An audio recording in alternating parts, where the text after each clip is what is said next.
Okay, so I think basically every single AP exam that I've seen over the years has a question like this, and it's about accumulation. And it might be snow, might be rain, might be coffee grounds, might be something like that, but they'll give you a table. And I want you guys to just think about this for a second. It says the rate of snow accumulation from time equals 0 to time equals 8 is given by this differentiable function, okay? The rate, where R is measured in inches per hour and T is measured in hours. Selected values of R and T are shown in the table at time T equals 0. There are currently 2 inches of snow on the ground. So it starts with 2 inches of snow on the ground. These are rates. I want you guys to tell me, true or false. Looking at this table right here, we can tell that at time 1, there's 3 inches of snow on the ground. True or false? Tell you what, this is the rate, so it's falling like an inch per hour. I want you to take like a minute, talk with your partners, and just like come up with an estimation. Like how much after time 8, how much snow do you think has actually fell? Go ahead. Come up with something. You're going 21 and a quarter. Well, let's just take a gander here for a second, so you can understand the context of the problem. Okay, eyes up here, kids. Okay, eyes up here. Forward. Mini's not as important as calculus. Trust me.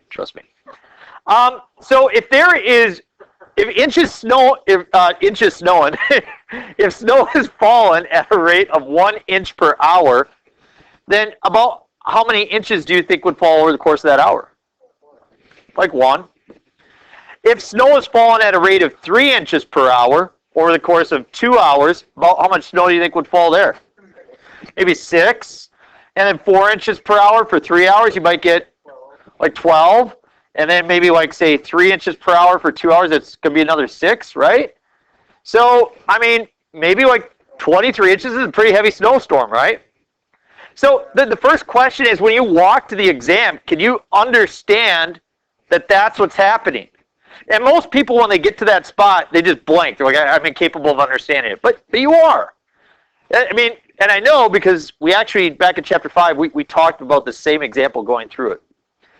So let's actually do the mathematics. It says, is there a time from 0 to 8 when the snow is accumulating at a rate of exactly 2 inches per hour? Think about it for 20 seconds, and we're going to have you give an answer.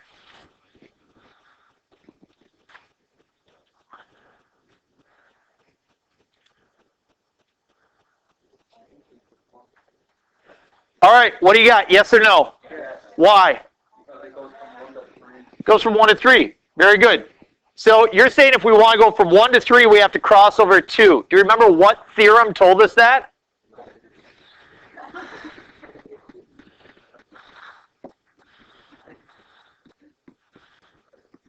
Because R of 0 is equal to 1 and R of 1 is equal to 3. So you found values that were on either side of 2.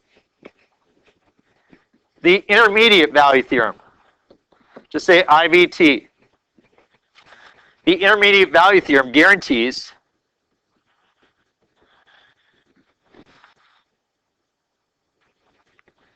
a rate of 2.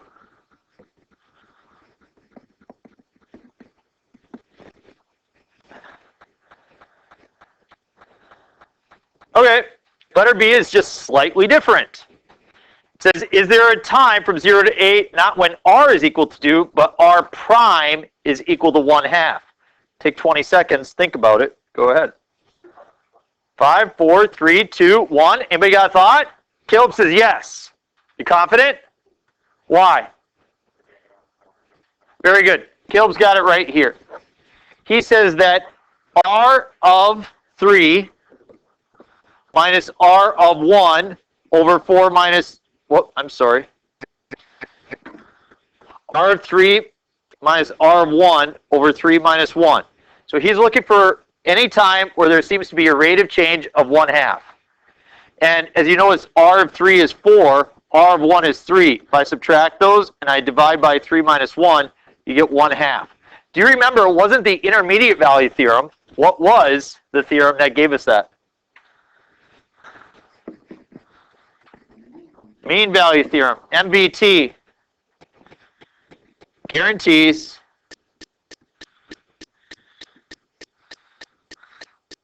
R prime of t equal to 1/2.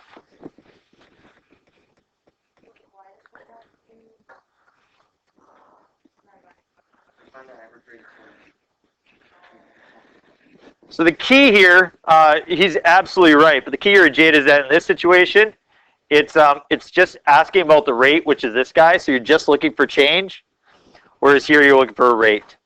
Estimate R prime of t. Are we looking for exact, or are we looking for estimation? Estimation. So we want to estimate R prime of t from 0 to 8, so we do R of 8 minus R of 0 over 8 minus 0.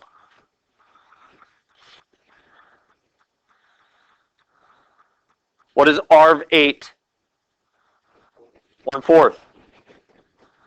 What's R of 0? Divide by 8 minus 0. What's 1/4 minus 1? Negative 3/4. Divided by 8. How do I take negative 3/4 divided by 8? So negative 3 over 4 times 1 over 8, and I get negative 3 over 32. And if we're estimating, we should put a label on it. What is our rate measured in? Inches per hour. This is looking for the rate of the rate, so inches per hour squared.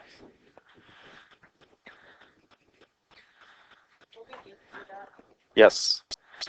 Use a trapezoidal sum with 4 subintervals to approximate the snow accumulation from time equals 0 to time equals 8. I have to make 4 subintervals. So let's make them. Let's go to work. We've got 1, we've got 2, we've got 3, we've got 4. Remember when we did right-hand sum and left-hand sum?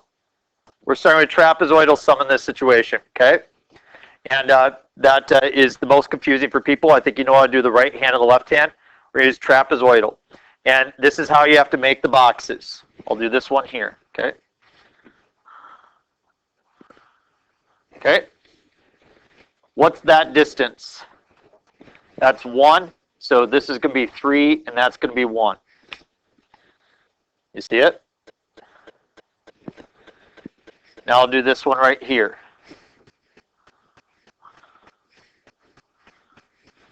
What's this distance? 2. That's going to be 4. That's going to be 3. These are your sides. That is your height. You flip the trapezoid on its side. That's how it goes.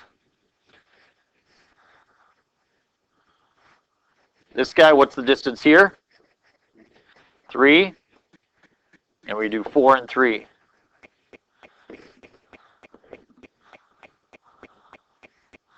This last one, we got 2, 3, and 1/4. How is it that we determine the area of a trapezoid? 1/2 times the height times the sum of the bases. You remember that? You took geometry, you were great at it. Okay, so let's add the bases. Add the bases you get. 4 divided by 2 times 1, 2. So our first one is 2 plus, I move on to the next one. Let's do 1/2 times 2 is 1 times the sum of 3 and 4, 7.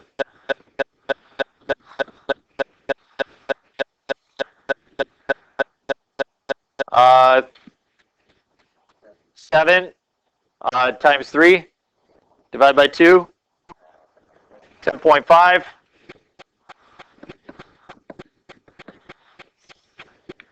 And this last one, 3 plus 1/4, 3 1/4, and 1/2 times 2 is 1, so we just get 3 1/4. Add those up. 2 plus 7 is 9. What? I thought it said 3/4. It says 1/4, doesn't it? Thank you. Okay, 2 plus 7 is 9, 19.5.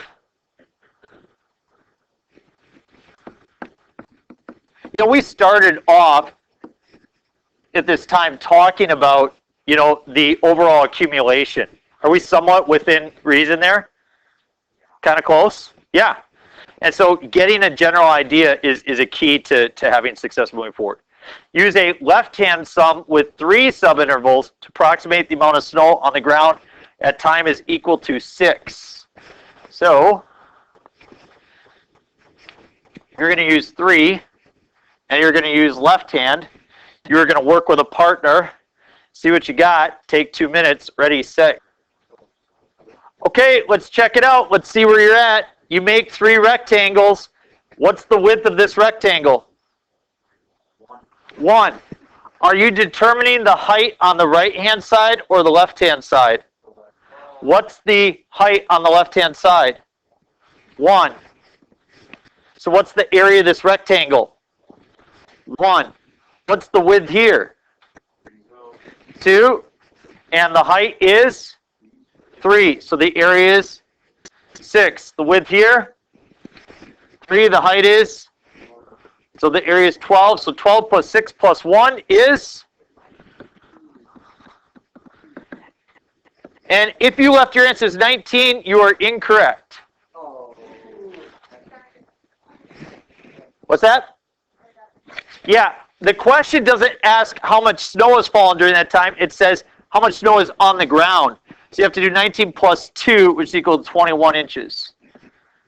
So remember, that's the whole start plus displacement. Or in other words, we took positive 2 plus the integral from 0 to 6 of r of t dt. Does that look familiar from the other day? That's exactly the same thing we just did. The start plus the displacement. Look at the last one. Use a right-hand sum of 4 subintervals to approximate the average rate at which the snow is accumulating. True or false? We are given the rate function. Yes. How do you find the average value of a function? 1 over b minus a times the integral from a to b of f of t dt. So if we're going from 0 to 8, what's this number right here? 1 over 8. Integral 0 to 8 of r of t dt. Now, you're using the right hand. After showing the trapezoid, and after giving you the formula, and after doing the left hand, you should be able to come up with the right hand. Go ahead and come up with this estimation. Take 2 minutes. You got the function. So, let's see what you get.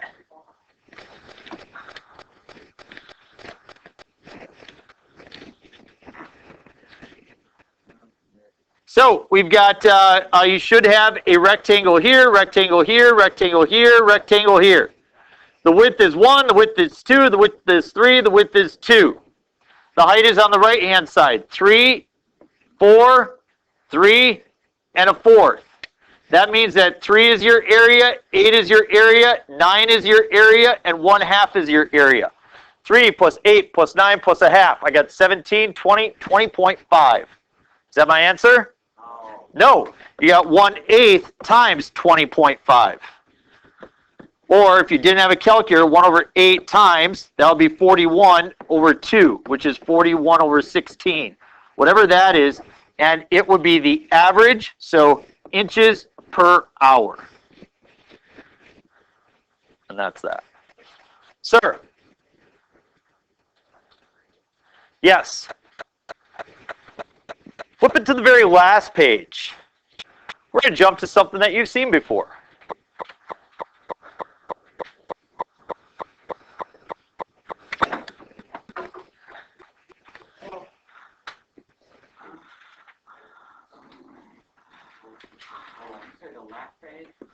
Yep.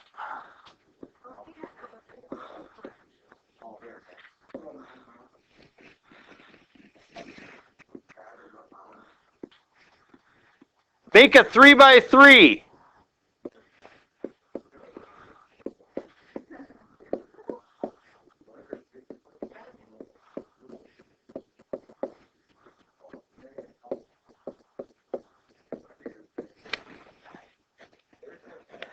go ahead. Start, see if you can make the slope field. You should be able to because we just tested on this.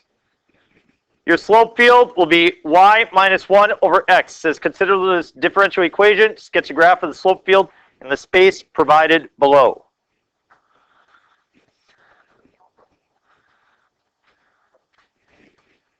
Okay, tell me two distinct things that we should be seeing when we look at your slope field. Two things distinct, yes. X can't equal 0, so therefore you shouldn't have any slopes along x equal to 0. Everybody got that? And at y equals 1, you should have a slope of 0 all the way across. Those are two things I'm distinctly looking for. Do you have those?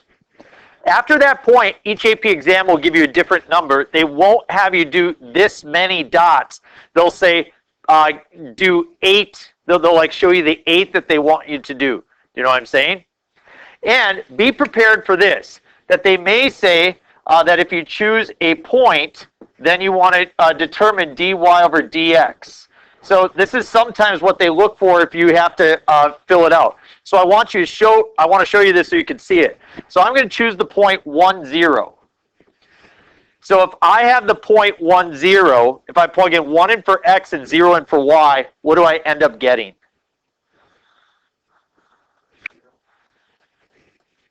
Very good. We get negative 1.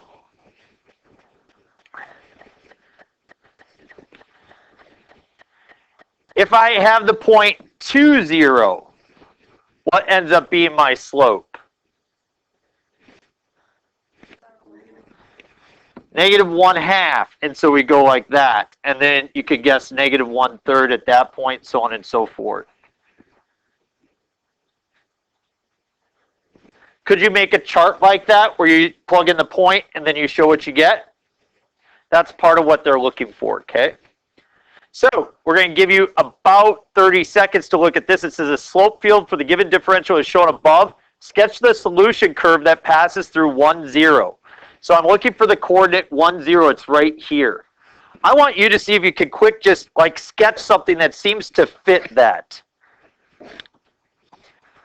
Okay, so from here, tell me that you kind of went up like that.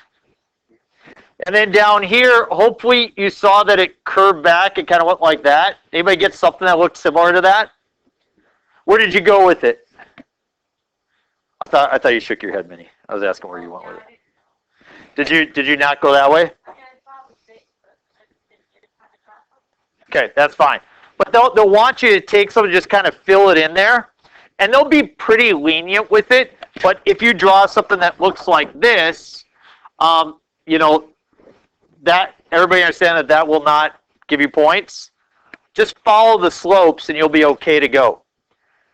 Let's look at part C. It says let y equal f of x be a particular solution to the differential equation dy equals that thing with the initial condition f of 1 is equal to 0. Write an equation for line tangent at x equals 1. So as soon as I hear write an equation for line tangent, what two things do you need? Slope and a point. If f of 1 is equal to 0, hi, buddy. Hello. Thanks. Did you just make this? Is this real? Is this real? Okay, all right. I was giving her a hard time earlier because she never comes to see me anymore. So, all right. So I need a point that it passes through. Anybody see the point up here that says it passes through? Close. We're going to approximate that eventually. But what we want to do right now is we want to use an initial condition. It says x value at x equals 1. So my point is 1. If I plug in 1, does it tell me what I get? Yeah, you get 0, don't you? That's my initial condition, and that's what we want to write the equation for, the point 1, 0. Slope. This thing tells me slope. It's a differential. That's what it tells me. Go ahead and plug in 1 for x and 0 for y and see if you can come up with the slope. Go ahead.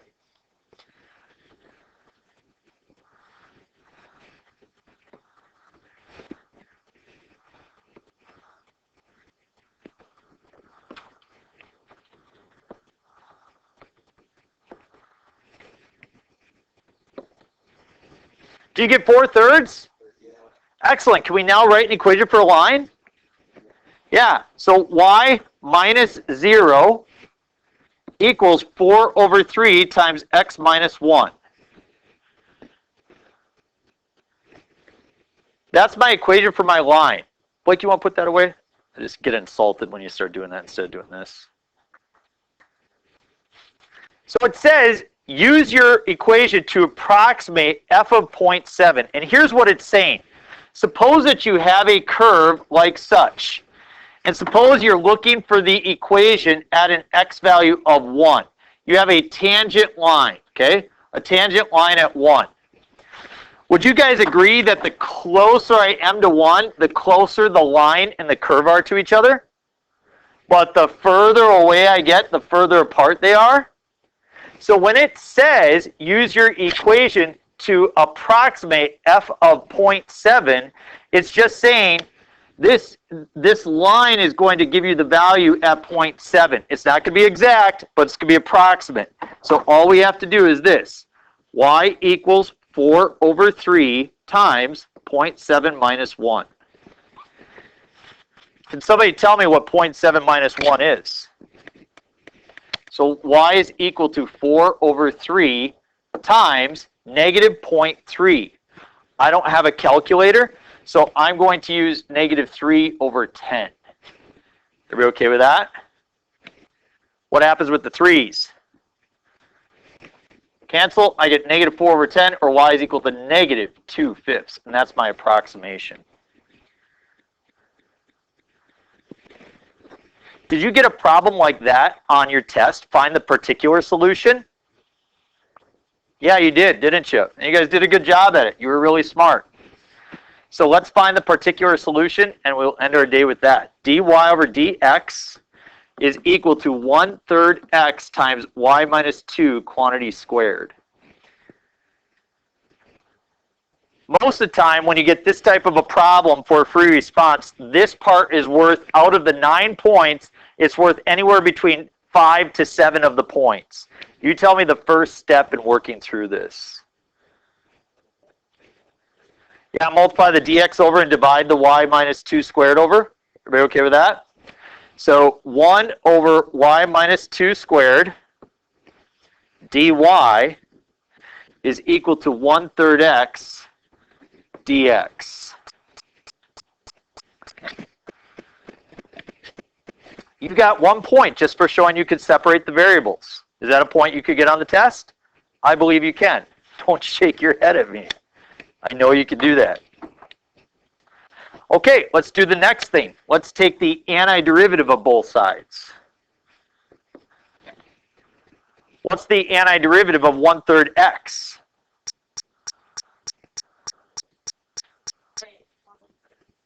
That's the derivative. The derivative of 1/3 x is 1/3. What's the antiderivative? Yes, x squared over 6 plus a constant. And now I need the antiderivative of this guy. Oh no, let's use substitution. U is equal to y minus 2. So du is equal to just dy. So I can substitute du here. I have the integral of 1 over u squared du. Interesting, we had this problem multiple times in our last assignment and our test. How do we find the antiderivative of 1 over u squared? U to the negative 1.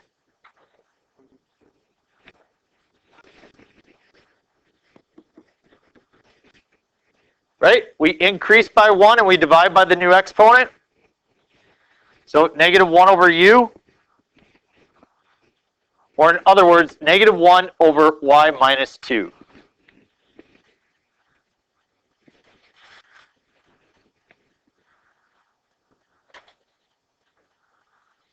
How do you want to solve? Got to solve for y. Don't flip it yet. First, get rid of the negative.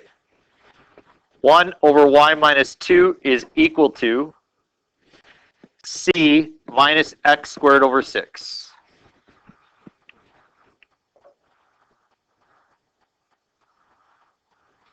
How do I get the y minus 2 out of the denominator up into the numerator? Flip it. Y minus 2 is equal to 1 over c minus x squared over 6.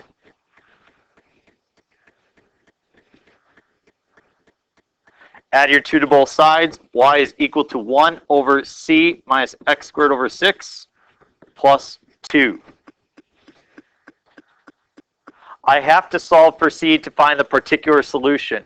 Who can tell me what I plug in for x and for y?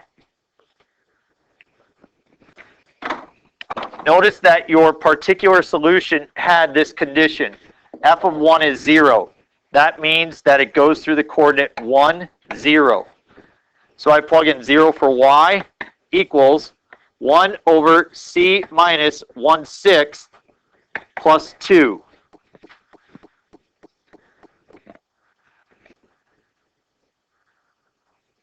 I subtract the 2 over, negative 2 over 1 is equal to 1 over c minus the 6.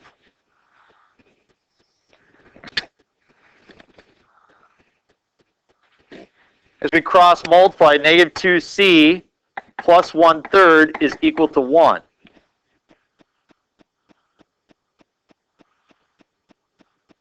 Subtract the third, negative 2c is equal to 2/3. And divide by negative 2 and get c is equal to negative 1/3.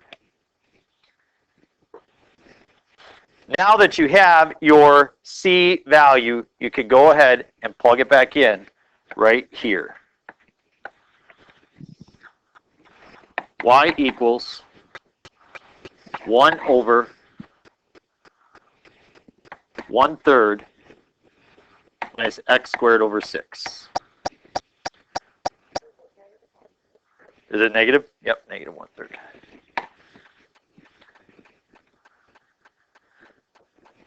Do you think they'll allow you to leave it as a complex fraction? You know, I really don't know. I don't know. I mean, we could find common denominators, multiply by reciprocal, but we'll leave it there. But, oh, sorry, the plus 2 on the end. Thank you. Yep, there you go.